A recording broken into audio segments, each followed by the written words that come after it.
Hey guys, welcome for another KEW exchange where, well, where knowledge experience transforms to wisdom.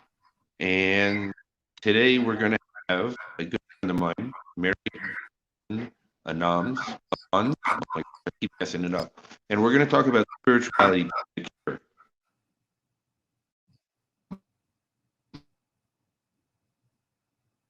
We're going to go into this conversation. We're going to have a great conversation about it.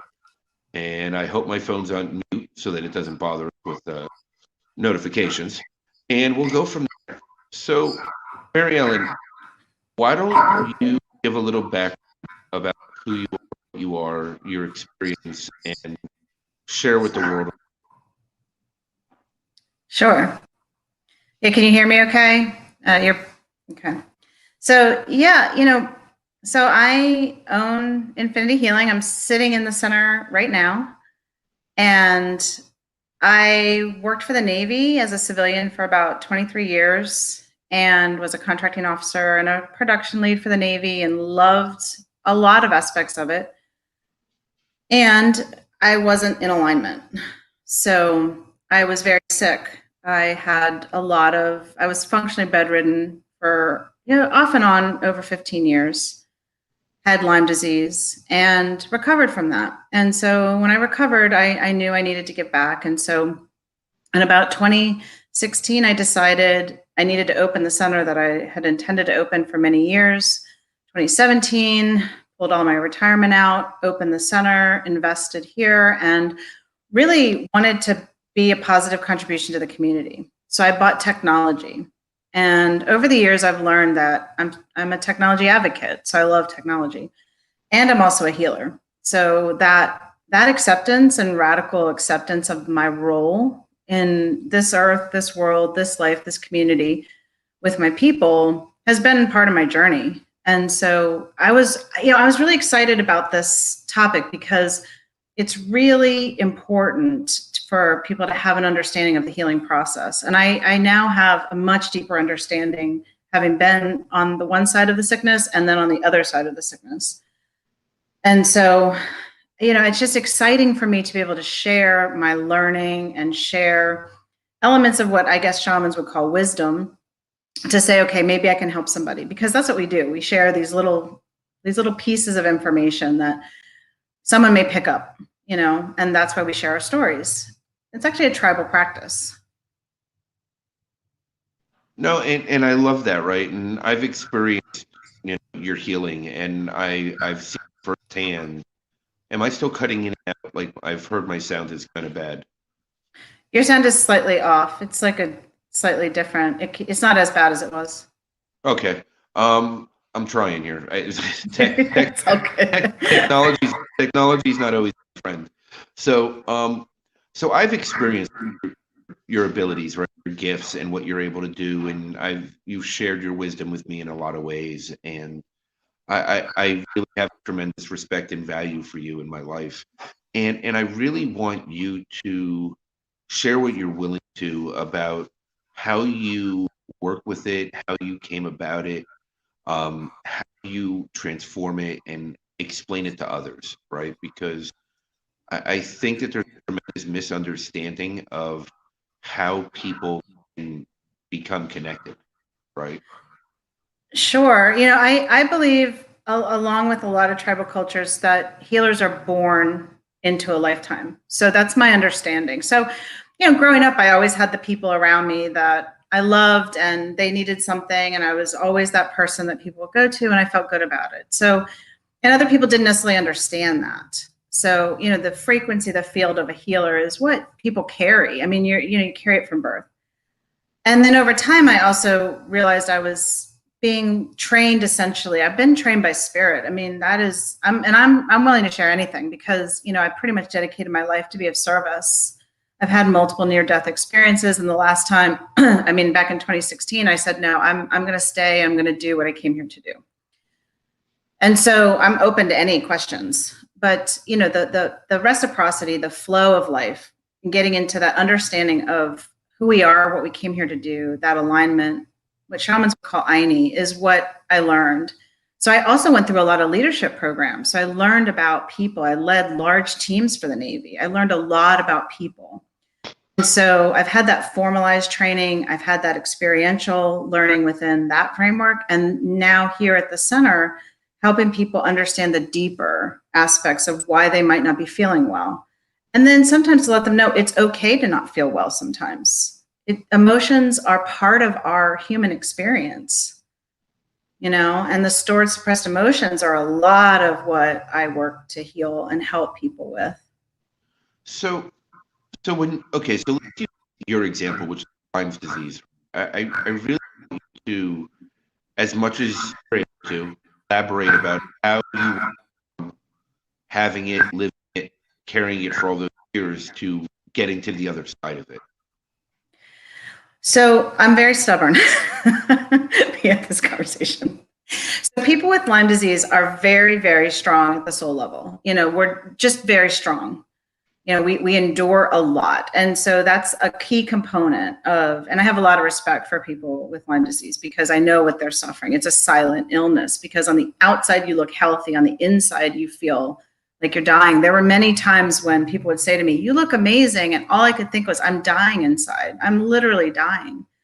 And I'm so close to death. So, but there's what I've come to understand, and just to kind of ground it a little bit, there's an energy body that we have this aspect of us that are, you know, we're still learning to understand, but many people do understand it through science. And then there's a physical body too. And so we have to really harmonize both. So on the one side, you know, you have the energy body. On the other side, you have the physical. So we have water and air. We know this, water, air, quality food. A lot's come out about that. More and more is coming out for people about the energy body. And that's my learning. So I tried everything. I spent over $500,000 on my Lyme treatment out of pocket. And it was part of my learning and my growth. And I wasn't getting well. And my favorite story is my doctor. I would go into the office here is actually where my doctor was that really helped me on my path. And I was doing my work because, you know, I was a busy production lead for the Navy and I had a lot of work. So I brought my work in, I was waiting for him. I was doing my work and he looked at me and he goes, "You need to lower your stress." And I said, "Look, I don't have stress. Like I don't have the stress of the primal stress. I'm not being chased by tigers. I'm not being eaten by bears. You know, I don't have that stress." I said, "I have to change my response to stress." Like that's really where that was that pivotal kind of moment where I was like, wait a minute. So then I went out and did neurofeedback and I realized, oh, I have this stored stuff in me that I haven't dealt with. So the compassion and the forgiveness and all of that. And I left there knowing I had to be of service in some way. And I felt like I'll just do every person I meet, I'll just make sure that they're better off for knowing me, whether they recognize it in that moment or 3 years later. They're better off for knowing me. So always operating from my heart as a healer. And that's what I kind of learned is the path to wellness, vibrancy, not just wellness, but vibrancy. So, okay, so as you've gone through these experiences, right? And we've talked, I've had many near-death experiences. You know, I spent years trying to die. And you know, your friend Mark always, you know, said to me, "Why do you keep struggling? If you struggle to die, then live, just live." So yeah, it's breaking it down simply, right? And for somebody as stubborn as me, I need it simple. I need it, you know, jovial, and I need the lightheartedness because I look at things sometimes way too calculated and seriously. So I'm trying. I really want to go a little bit more into the shamanistic practices, just so that people better understand what that even means. Because I think society today it's very misunderstood. it is. And, you know, I also share my story to provide hope for the young children, because as a healer in a traditional tribal society, the young children are honored, they're respected, they're trained, they're cultured to understand their gifts. So when I went out to Biocybernaut, I found out I have angel patterns in my brainwaves, which explains a lot about how I can work with the seen and the unseen, right?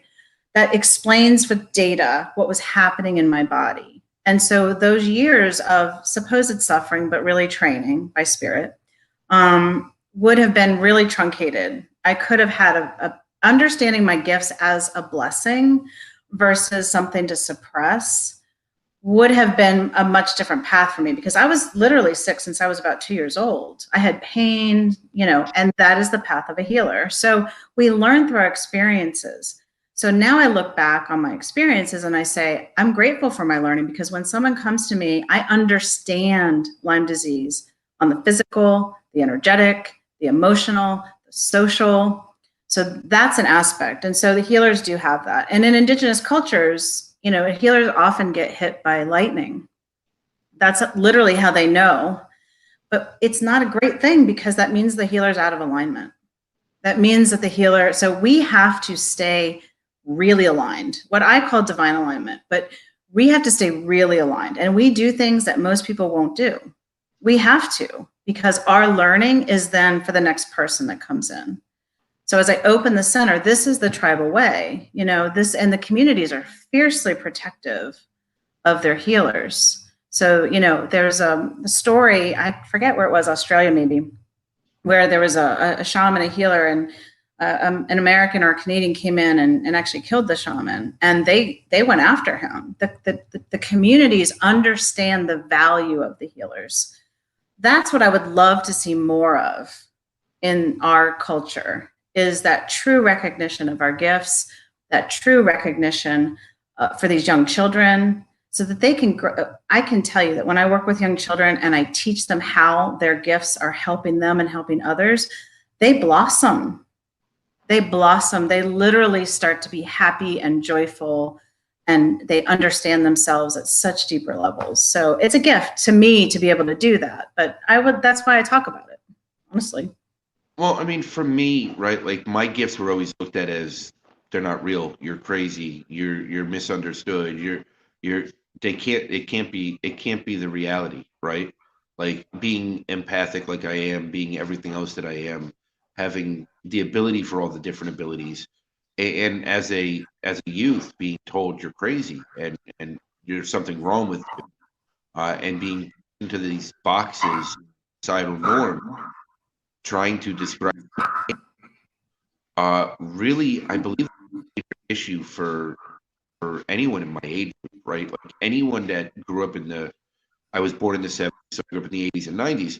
Um, I feel like that time period was so understood, and people like me or whatever that have the same things that I went through, maybe to different extremes, but um, it was just different, right? It being misunderstood, being told it's not real, being told that you're not this. And, at some point, that's when I went to drinking and drugs, right? Because I didn't want to deal with it. I didn't want to feel anymore. I didn't want to be different. So I numbed it all out, which apparently didn't work either. I tried really hard. It just didn't work. Mm-hmm. So That's a lot of healers do that. A lot. That is a very common thing for healers to do. Very common. well, I definitely tried healing. I definitely tried healing. That's for sure. Just in all the wrong ways. It became addictive tendencies, but that's okay. Um, I feel like there needs to be outline definitions and descriptions and understanding on a global level of what people and who people are, right? For their own understanding and their own comfort level, not to categorize, not to put people in boxes, not to label them, just so that people can understand themselves. Right, and we're encultured for success. We're designed within the Western culture to success is designed a certain way. So I had a very successful life. I was the president of my high school class. I got great grades. I was the captain of the softball team. I went to college. I went overseas. I got a great job. I got all the leadership positions. I didn't always get what I wanted, but I always got something that I needed. And it's one of those things where I was literally dying inside, because that wasn't my life. I was living my life for others because of the same thing. So I was beaten up at 2 years old, for talking about some of the things we're talking about now. So at 2 years old, I learned, okay, shut it down. Shut it down. It's not safe to talk about this. And so, and then that process of unlearning that has been such a gift to me, to come out and say, I'm a healer, and to be that healer, and to see the miracles that I've seen here and at the center, and to ground it in with technology. So we have a right brain and a left brain for a reason. We have that coherence, right? So when people are the most successful, they are in coherence. They're in coherence, their right brain, the intuitive side, the left brain, the logical side. They're strongly in their gut. They know what they need to do. And that comes from knowing who you are at a much deeper level. So I was always pretty good at a lot of stuff, but never really great. That wasn't my thing, but I'm great at this.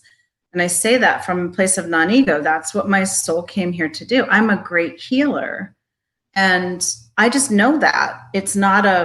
I don't do it for any other reason other than I breathe, and this is what I was born to do. And when people find that, that's when they heal. Sorry. And I'm personally still trying to understand that. What caused the shift? That's a good question for you. What caused the shift? Well, I mean, I'm stubborn, so I almost died. I had multiple near-death experiences, so that was my shift. I had a recent one again where I was like, okay.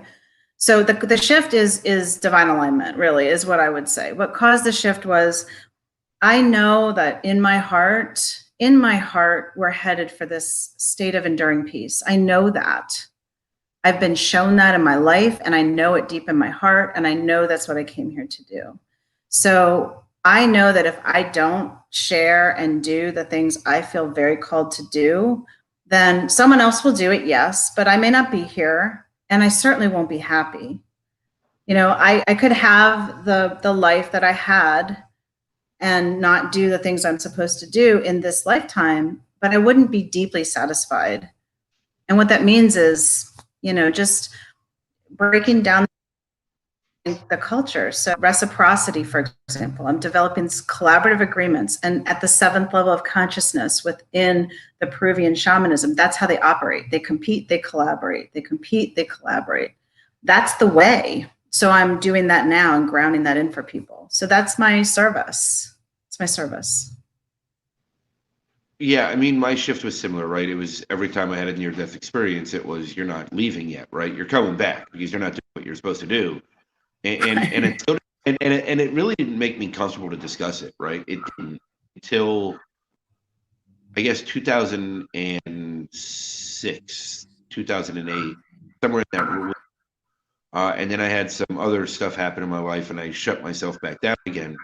But that's when I realized being myself was worth it, right? And there was a deeper satisfaction, and a deeper realization, a deeper fulfillment level than any humanistic feeling that I've ever felt, because I was actually living my purpose. And now that I'm back on my path, the feeling, all feelings actually are much deeper, right? All feelings are much more potent and powerful. And yes, that comes with bad, but it's also part of this is balancing those emotions, right? And that's part of understanding this life and just trying to be the best that we can be within it.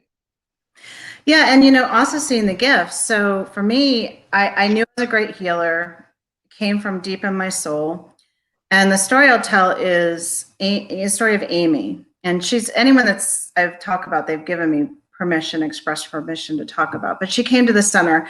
We opened in December. It was February. Her husband basically almost carried her in. She was so sick. And she started coming here. And literally she died back there, back in that room. She left her body. Her body was cold. And I walked in there, I said, this was month 2 of me being a healer, you know? And I was like, this is not happening. This is not happening.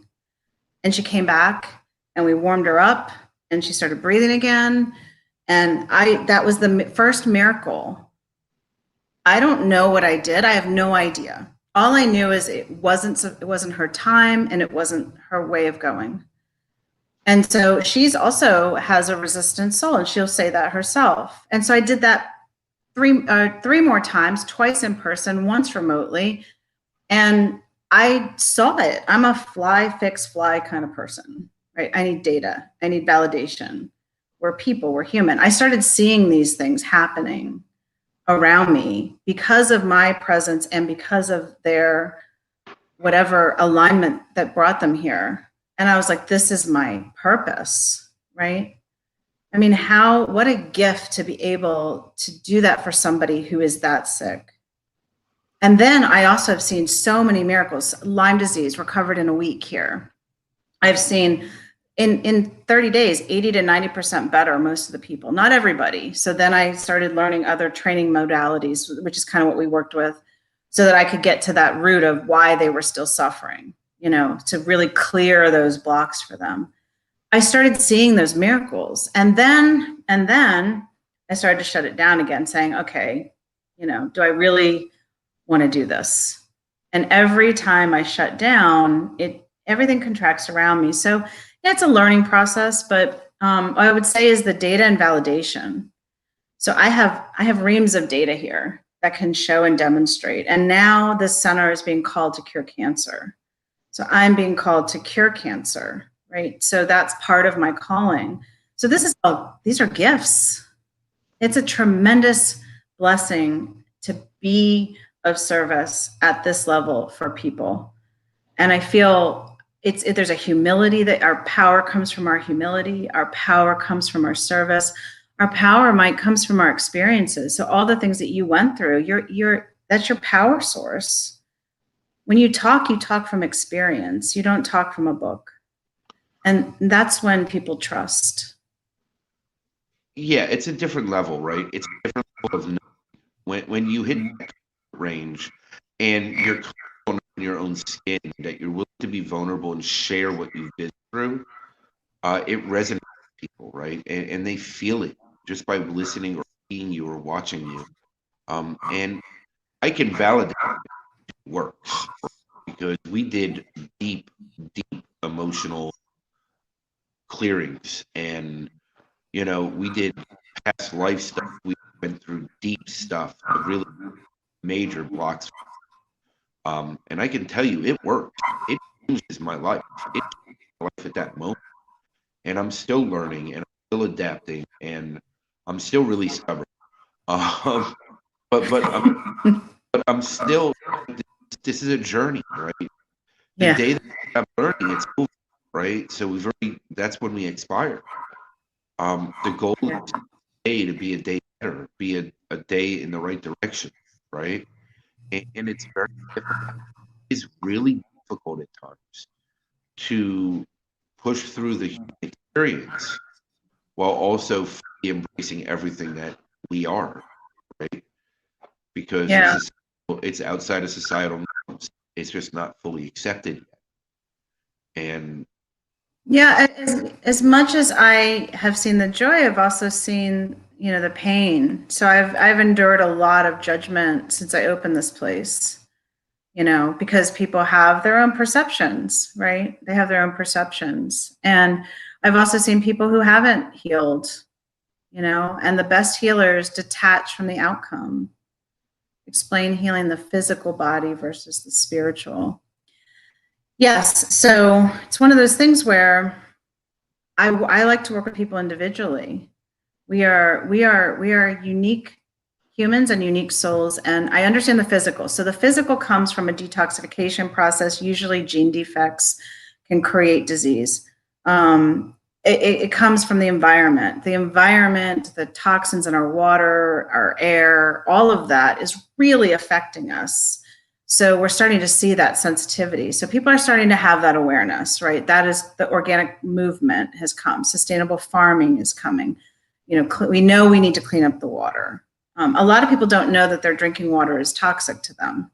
So that's a lot of what I do is on the physical body. There's a physical component. You can cure and heal and do whatever you want on the emotional side. And if you're not eating well, exercising, taking care of your physical body, then you're not going to be vibrantly well. The spiritual side is really where I believe very fully that the divine love comes in. That there is a divine aspect to healers that just comes through. And again, it comes from the wisdom that we cultivate, right? So the emotional healing, if I hadn't had that 2-year-old experience, I couldn't talk about that to help other children. If I'd had a perfect life, which no one does, No, no one does. No. I sit in awe and wonder and literally no judgment, because I haven't had a perfect life and I don't know anyone that has. And that's the unity, right? But the spiritual healing comes from a deeper inside the person. So you can clear and do and heal. And if the person decides that they want to rebuild, they want to continue to live the life the way they're living, then that's their responsibility. So that's the empowerment, right? When I went to BioCybernaut with data, I was shown I created the disease in my body. I, Maryellen, created that disease. No one else. And then I realized with that information, I have the power to heal. As much as I created the disease, I have the power to heal. And so I healed myself with the support structure of amazing doctors and science and shamans. Like, shamanism saved my life. But it was me that made the decisions, me that has my divine connection. So I think that's really important distinction. So, okay, so quick question. Now, when you look at the spiritual and the divine connection versus the physical, can one outweigh the other? Is there a way that your mind, for me, my spirituality through everything, and I just believe that, right? Physically, I believe that my spirituality can overcome anything that I go through physically. Do you feel the same way? Spirituality is almost like your safe haven from almost anything? Yes, my divine connection, my connection with Source, with God, with a higher power is my lifeline. And if I feel disconnected, everything else in my life just doesn't work. It just doesn't work. So people like me, like when I was called out to help find Amanda, and I had this strong inner knowing because I have that divine connection.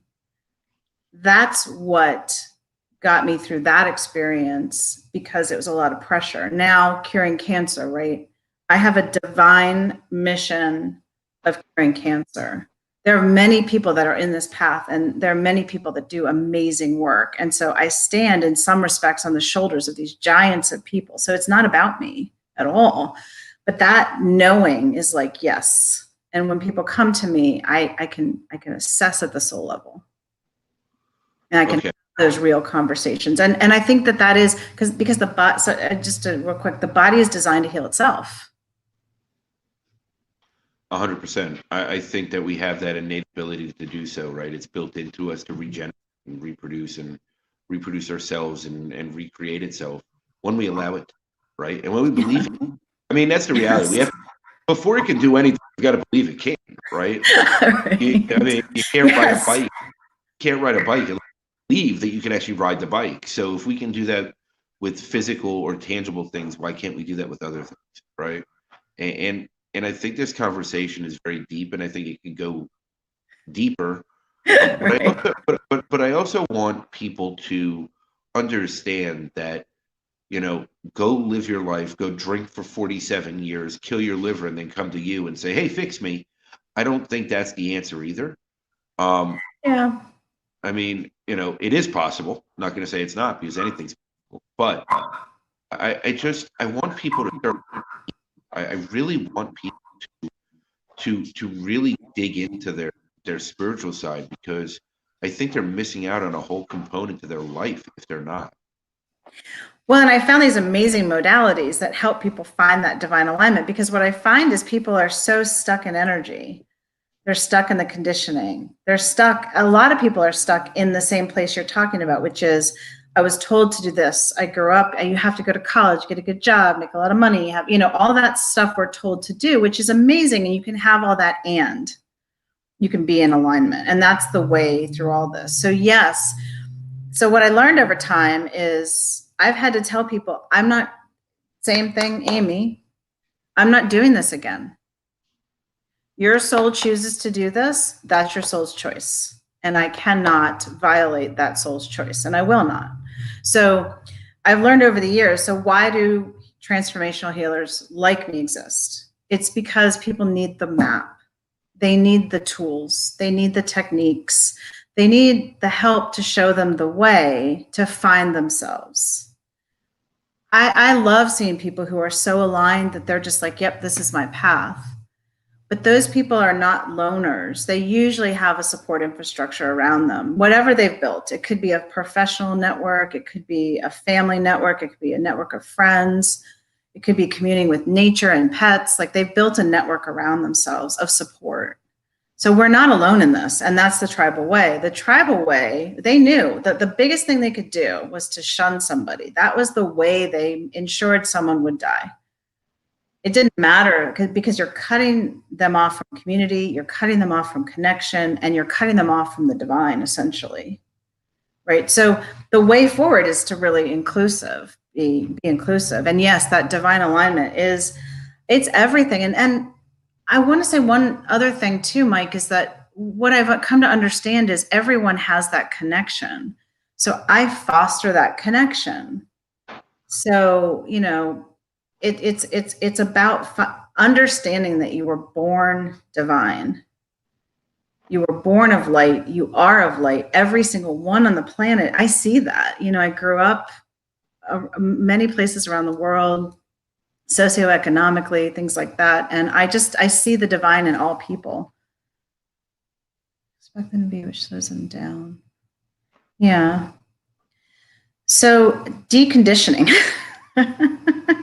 Reprogramming, completely rewiring, completely relearning, right? And it really is a relearning process because society doesn't want this. Society makes us separated, and divisive, and torn apart because it's easier to lead and control, or how to look at that.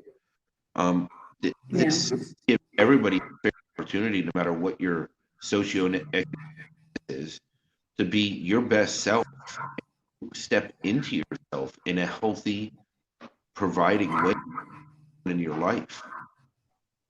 Yeah.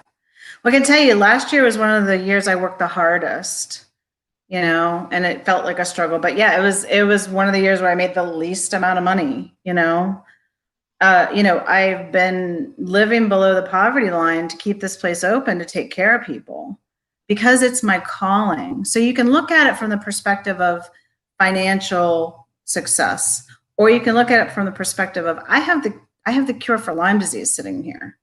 Right. That's amazing. The payoff will come in whatever time it comes, but we have to get to an understanding. It's about reciprocity. We have to get to an understanding. And that's part of what I'm doing now, is helping the spiritual community understand financial flow, helping the grounded community understand the spirituality, like being that bridge to say, one of the things I notice is people's relationship with money is one of the first things. So when I started doing cancer research, for example, because I don't have cancer, so that's the scary part. It's like, okay, you're giving me this divine assignment. I don't have it, and I need to really understand it. That's amazing. I'm going to learn through joy this time. So my joy is to help people.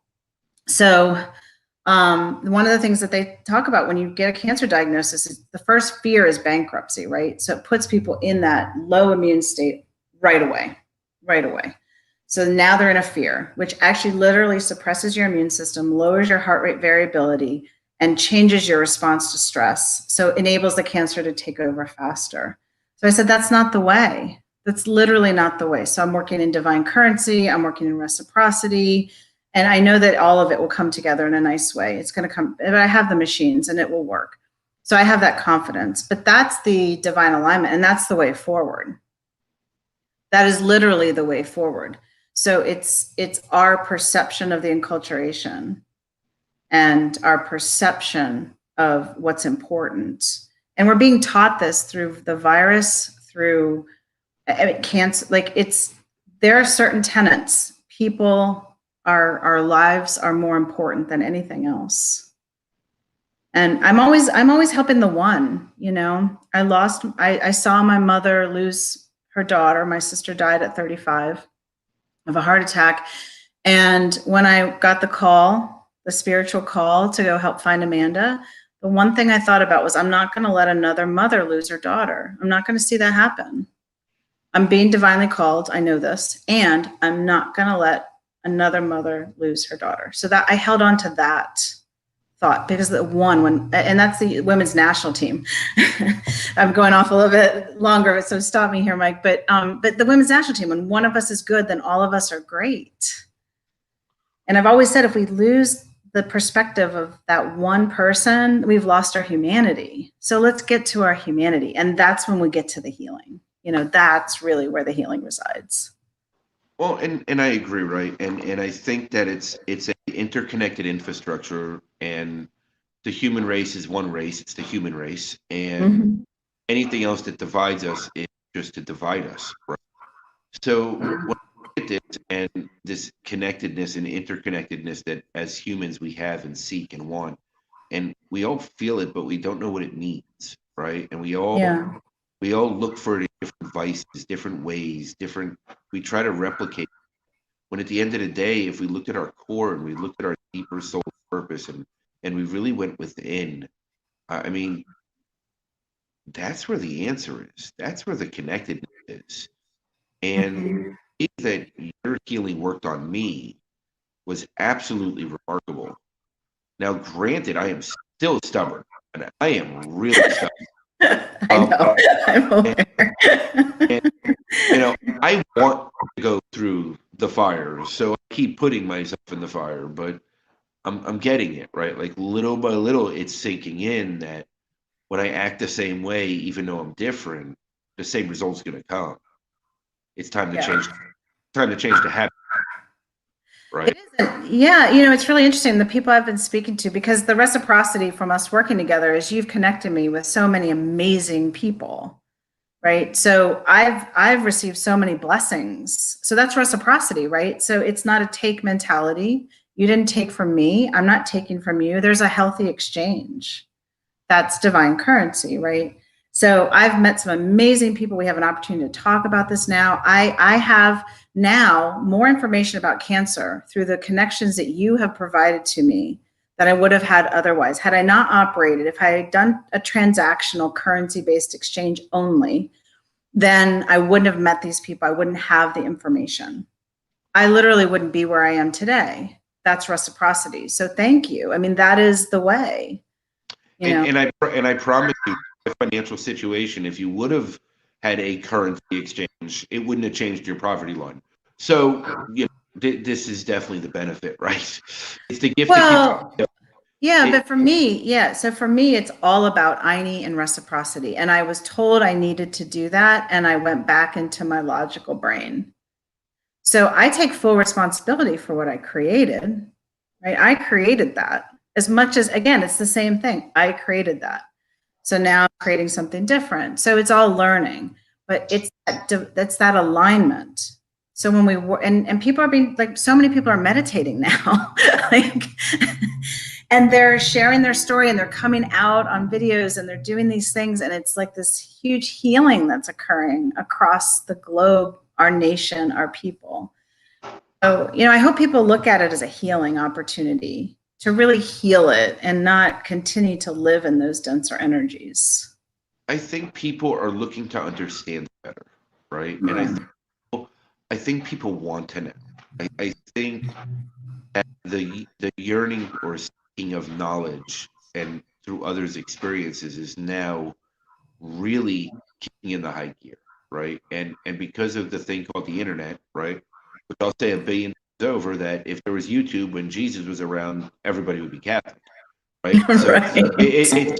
but you know, but everything happens when it's meant to, and I think the internet connectedness that we have globally is a lot to do with the internet, and for a global healing, the internet needed to happen so that it could bring about that connectedness with everyone. I mean, I feel like that's what. Yeah. I'm lucky because I went to Peru. I was blessed to be on this trip with the shamans and the prophecy, and they read the prophecy regularly. So we live in a quantum field. We're all making decisions, right? But there's certain core tenets, right? You know, technology has to be used to enhance and sustain life. It could happen literally in a flash, where if we just said, okay, we're going to switch the purpose, we're going to switch the purpose of our technology, we would start to be at peace, right? That's literally the way. The human body is designed to heal itself. with the right support. We really need to take strong action with global climate change. How are we treating the earth?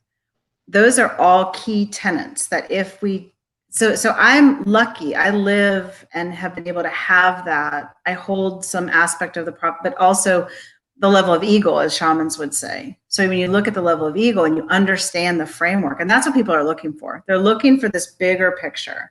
But I can guarantee you that they can access at any time when they connect with the divine. And yes, I mean, also Yeah. because the reality in my life, times that I've disconnected myself, um, even when circumstances around me seemed better, my life was a lot emptier, right? Yeah, you can feel it.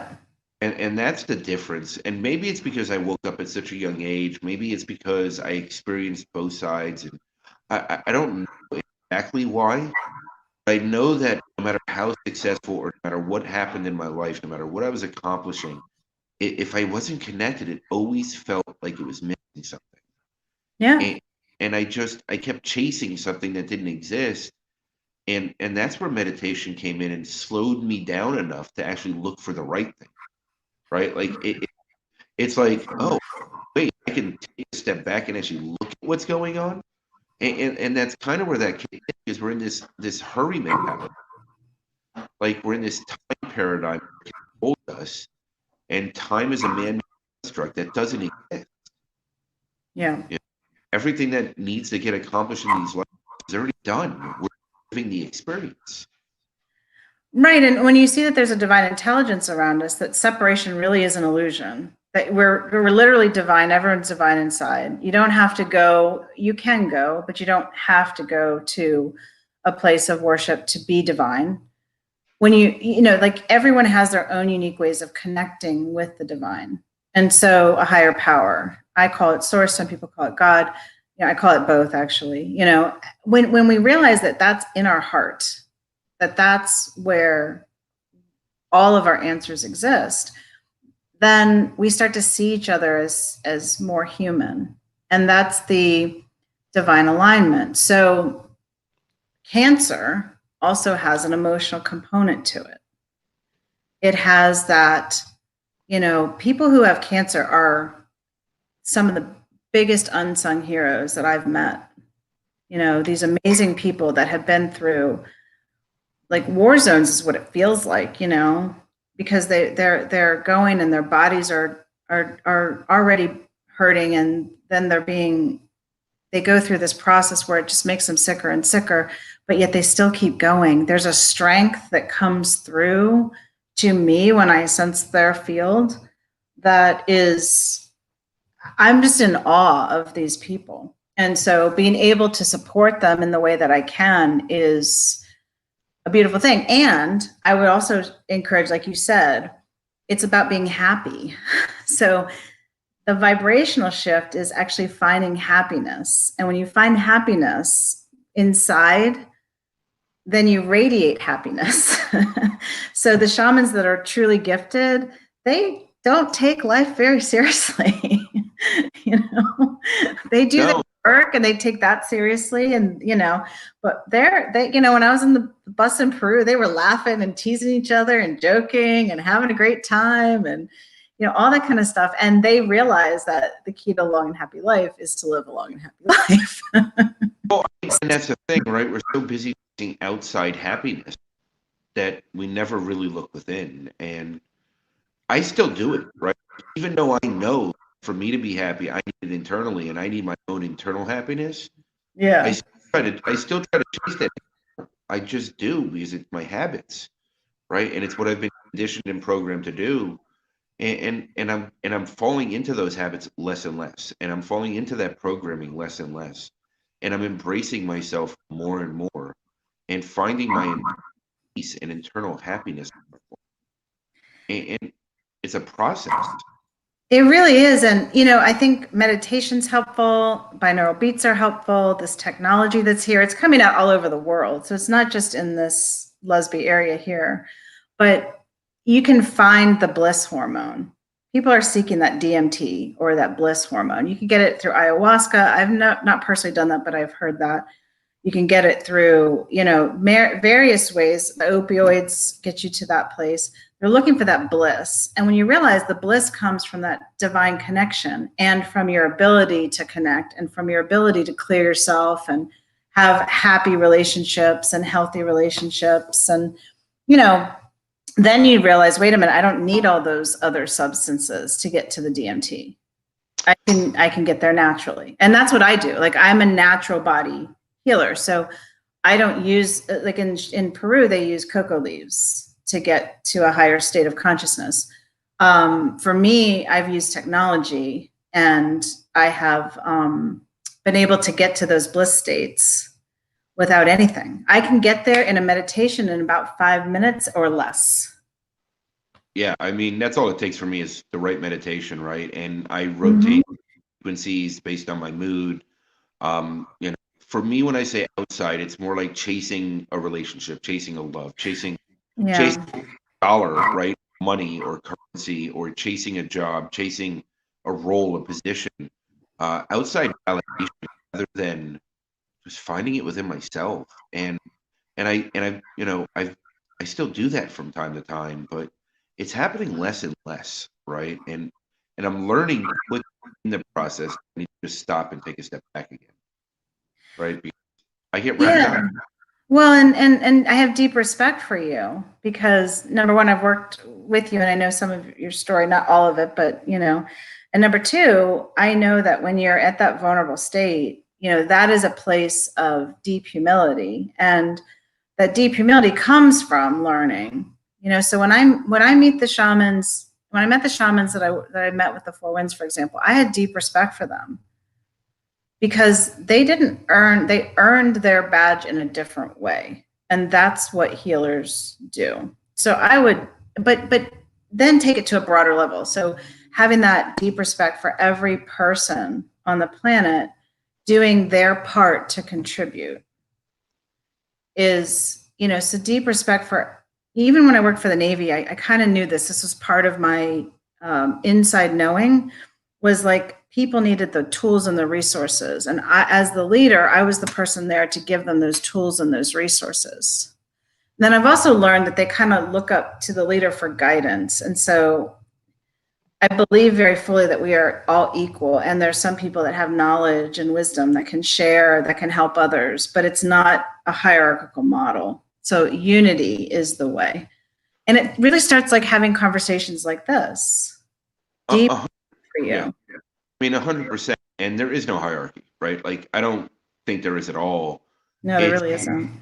Really just based on experience, knowledge, and how they share their wisdom, right? And I think that's the key to the difference, right? Of who's at what level and where. It's not in a hierarchical way. It's in a knowledge way or a wisdom way, experience way, and how they can share their relevant experience with others, relate to them, so that everyone emulate to get to their next level or next step or next whatever it is in their life, right? This is all just a journey, and it's all an experience, and it's all about learning. And I do a lot of learning. Again, really stubborn.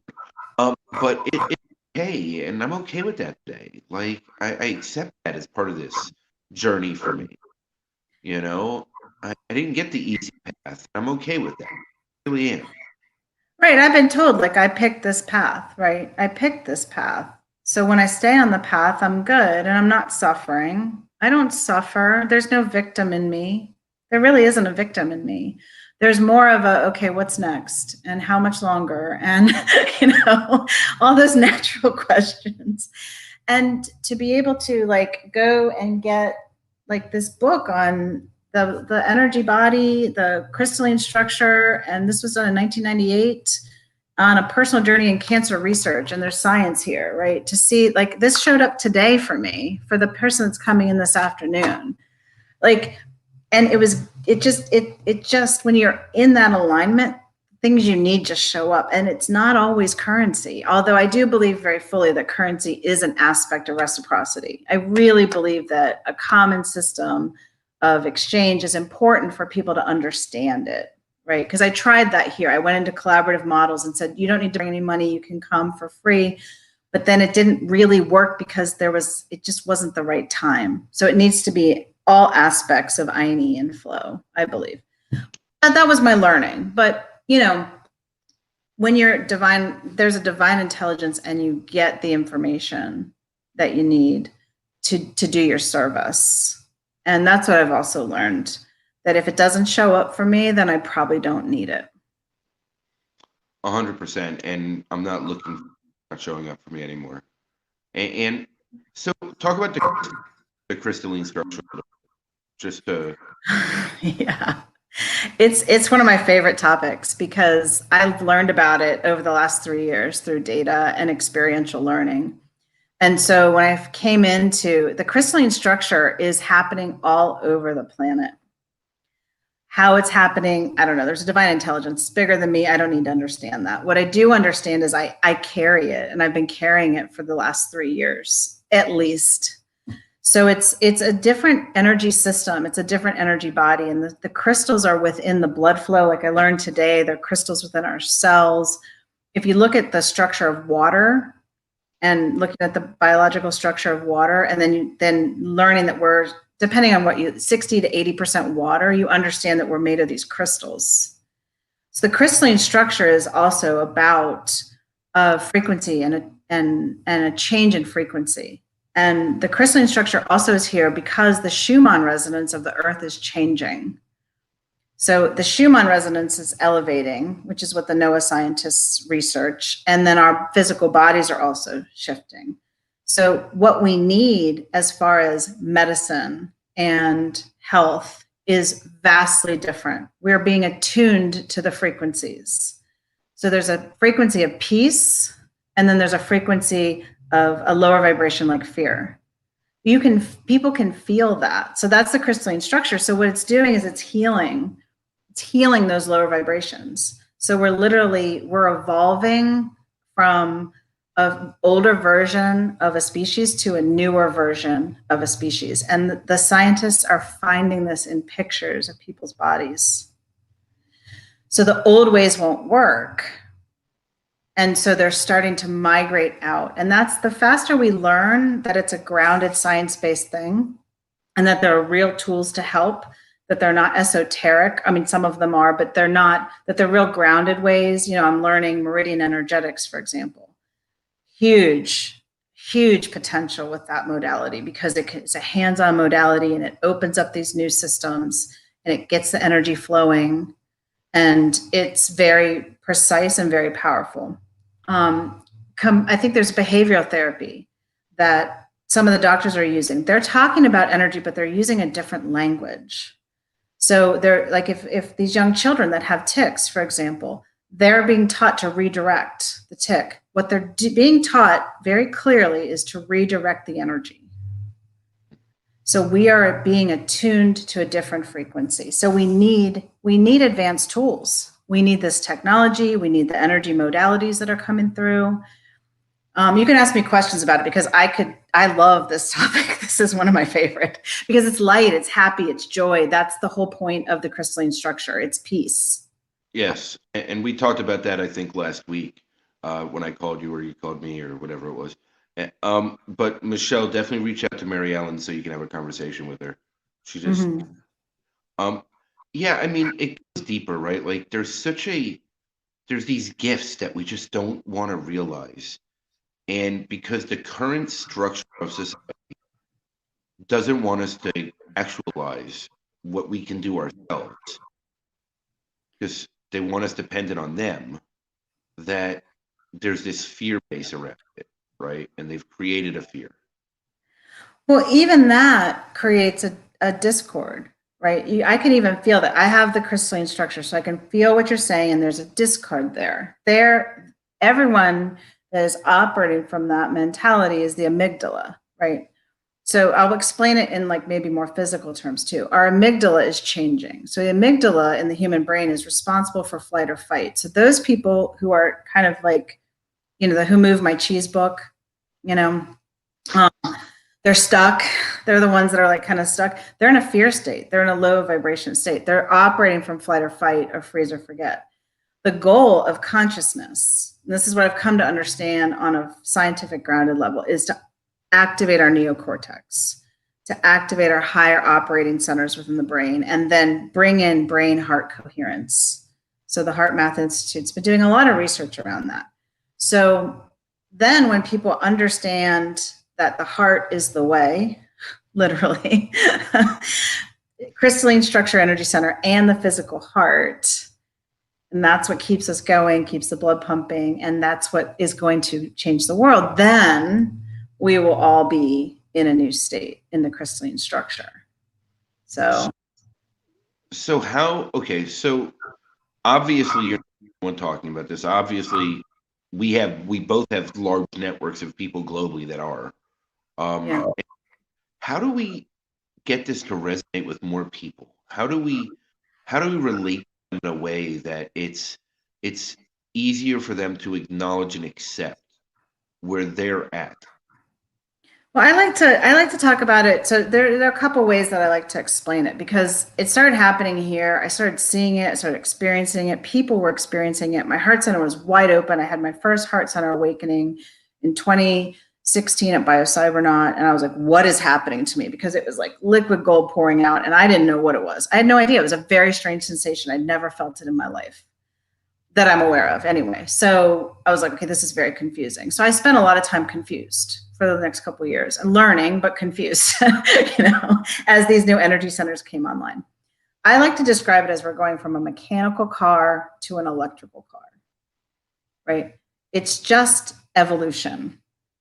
And we need different tools to work on an electrical car. Like, the cars we drive now, the tools that were from the 1970s don't work. They literally just don't work. You have, I used to change my oil in my car. There's no way I could change my oil in my car. Well, I could, but I could fix my car. I did a lot of mechanical work when I was in high school with my dad. There's no way I could fix my car. I need to take it to someone who has a computer system that can diagnose it. Same thing with the human body. And then the other thing I like to say is it's like a ham radio, like you're tuning the dials. Mm-hmm. So that's why that's why binaural beats and music is so important now. And you can even hear it in the music, that the frequencies are going up that the young kids are listening to. They're listening to a higher frequency. So we're very sound sensitive. Crystals are very sound sensitive. So we can just say ground, and we ground ourselves. I mean, it's when you're in that structure. So that's, and I love the other thing. You please stop me, because I'm just like rolling here. Well, we got a couple more minutes. Okay. I love to teach people how to use it, because when you feel it for yourself, it's real. So I think my job is to help people understand what's happening in their bodies. I don't need to convince them of anything. It's already happening to them. It's just, how do we help them understand and get to a place of like, okay, I can sleep now.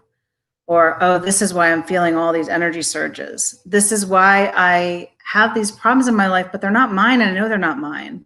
Mm-hmm. Or this is why, I had so many reactions to my energy when I first opened this place. I didn't know. It was very confusing to me. I had people come and touch me. I had people surround me, and I'm like, what is going on? Well, if people understand, it's the heart center that they're feeling, and that we are all in a frequency of love, that literally, that's the exciting part, right?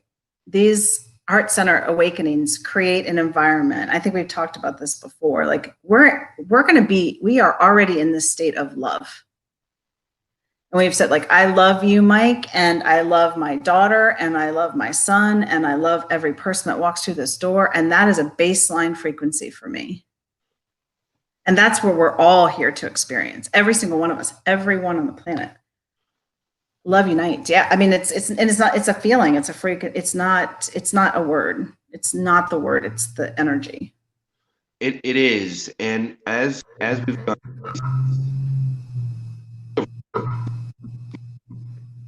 normal energy changes and frequency that's been rolling, I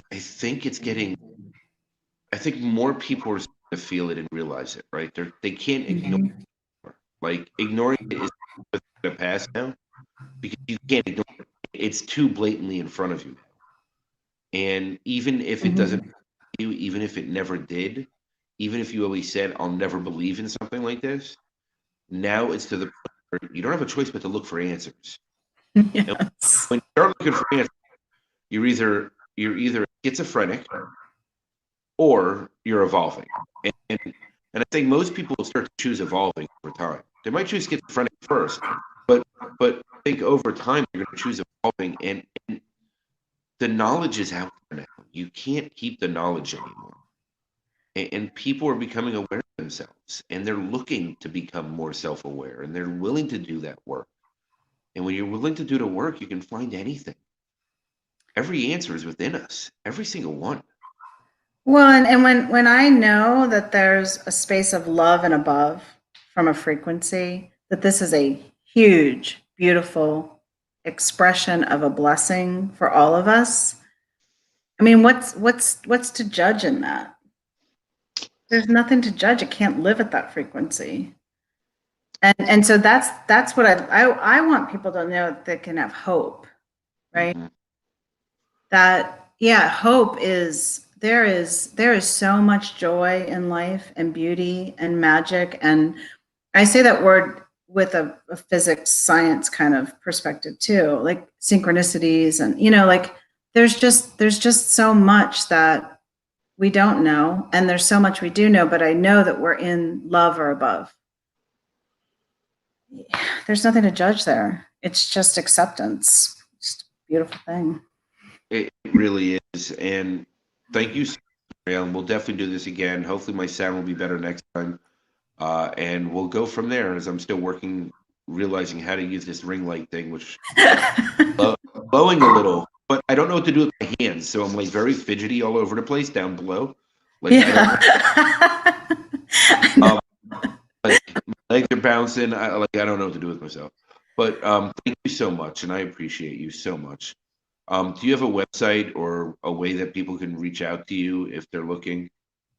I do. It's one of those things where the infrastructure is catching up. But what I have, I have infinity.care if people want to look at the technology. It's a little bit older, but it's good. The information there is still really good. I have Maryelellen Modern Medicine Woman. I have a Facebook page. I have an Instagram. I share messages of light, on those pages. And sometimes I'll do videos. I also have a Patreon page where it's a new way of living, where I'm actually going to be putting, because I have the whole diagram of the crystalline structure. So I'm going to be putting that information out there for practitioners, for people, and really talking about this more grounded way. Because what I found over the years is that people are interested, but there's certain people that are super interested. And the Patreon page is for those people that are super interested. And it also reflects Ionian reciprocity. So you can contribute whatever you want to contribute out on the Patreon page. All right, perfect. And thank you so much for this. I really appreciate you, and everybody who watched, thank you. I appreciate you, and we will see you again soon. We will do this again. We will. It was my joy. Yeah, my 100. Joy. Bye, everyone. Thank you. Thanks for watching. Bye.